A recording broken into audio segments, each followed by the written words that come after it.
오늘 다우는 0.06% 상승을 했습니다. 근데 S&P 500은 0.2 내렸고요. 나스닥 지수는 0.5% 하락을 했습니다. 지금 시장의 포인트는 늘 같아요. 이제 금리 인하 기대가 계속 후퇴하고 있다라는 거. 그게 지금의 시장의 포인트입니다.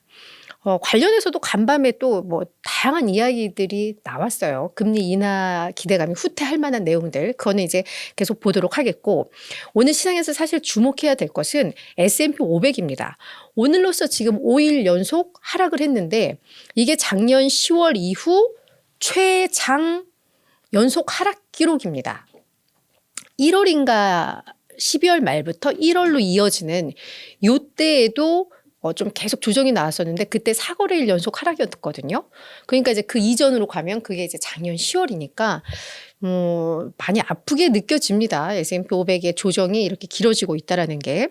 그리고 장중에 지금 지수 자체는 5011이었는데 5001까지도 내려오면서 그래도 우리가 이제 5천은 이게 탄탄한 지지선으로 생각을 하고 있는데 야 이것까지 무너지는 거 아니야라고 우려가 좀 생기기도 했었는데 다행히 5천은 잘 지지가 나왔습니다. 근데 시장에서 나오는 얘기는 추가 하락 가능성에 대한 이야기가 좀 나오는데요. 우리 그 기술적 지표 중에 상대 강도 지수라고 해서 RSI. 그래서 이게 뭐 오른 기업 수와 뭐 내린 기업 수 해가지고 산정을 하는 걸 텐데 이게 70% 이상이 나오면 과매수 국면, 너무 시장이 지금 과열되어 있다라고 판단을 하게 되고 30 밑으로 내려가면 과매도 국면이다. 지금 너무 저평가되어 있다라고 신호를 주는 겁니다. 그래서 이 70을 넘어서면 좀 위에 있다가 결국은 좀 조정을 받고요. 30 밑으로 내려가면 이게 너무 과매도 상태야라고 하면서 이게 저가 매수세들이 유입되면서 다시 반등을 하는, 그러면서 30과 70 사이에서 좀 움직이는 그런 흐름이 나와요. 그래서 시장이 좀 세면 뭐 50 위에, 좀 약하면 50 아래, 뭐 요 정도인데 이게 지금 뭐 한참 막 불장일 때는 거의 뭐 70 정도 선에서 왔다 갔다 막 이랬었는데 지금 이게 줄줄줄줄줄 밀려서 30대까지 떨어졌습니다. 한 36? 이 정도. 근데 그러다 보니까 시장에서 얘기는 이게 약간 관성처럼 쭉 내리다 보면 결국은 갈 때까지 가는 거잖아요. 그러니까 30이 이제 과매도 국면인데 지금 한 36. 이게 그러면 더 떨어질 수도 있겠다라는 얘기가 좀 나옵니다. 네, 그래서 그런 마음의 준비가 좀 필요하다라는 얘기들이 좀 나와서 현재 기술적으로도 약간 그런 부담스러운 국면에 있다라는 거. 그래서 이 5천선이 깨지면 아마 추가적으로 더 내릴 가능성 더 열어둬야 된다라는 얘기가 좀 나오더라고요. 그래서 요거를 우리가 좀 미리 알고 대비를 해야 될 것 같고요. 자, 오늘 왜 금리 인하 기대감 또 후퇴를 했는지 좀 볼게요. 먼저 경제지표가 나왔는데 주간 실업수당 청구 건수 매주 목요일에 나오죠. 이게 21만 2천 건으로 전주와 같았는데 예상보다 낮았습니다. 기업들 뭔가 정리해고 소식은 많이 들리는 것 같은데 생각보다 심각하지 않다라는 거예요. 그죠? 그래서 이게 확인이 됐고요. 존 윌리엄스 뉴욕 연은 총재의 멘트가 사실은 조금 충격을 줬습니다. 이분의 멘트, 여기 그냥 압축한 거는 필요시 금리 인상해 할 수 있어 이렇게 해놓은 건데 정확한 멘트를 좀 보자면 만약 지금 연준은 데이터에 의존하고 있습니다.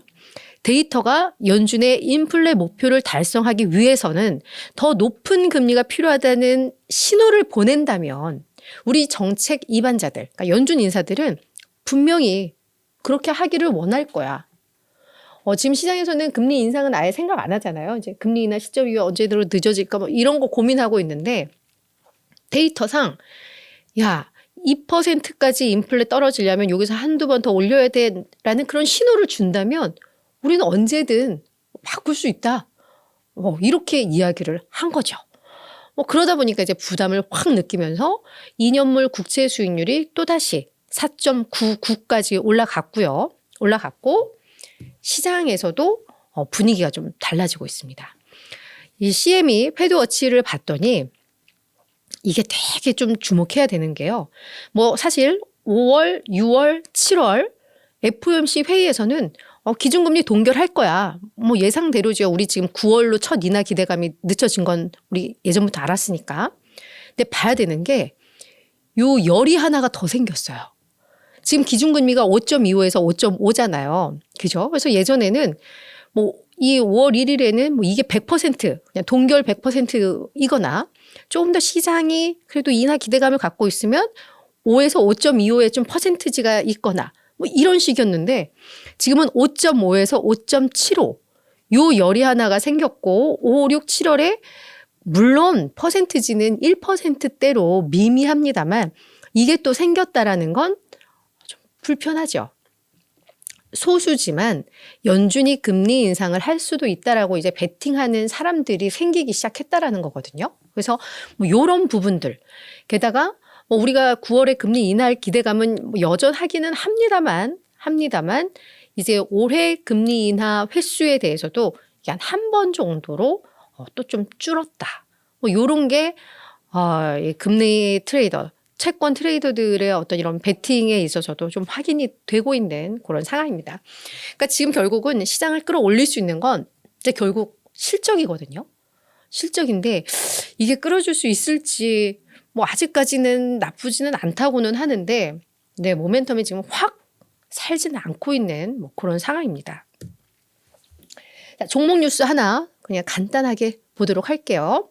뭐 오늘 시장이 전반적으로 조금 그래도 조정 분위기가 우세했습니다만 이런 가운데 우리 메타는 오늘 1.5% 상승을 했습니다.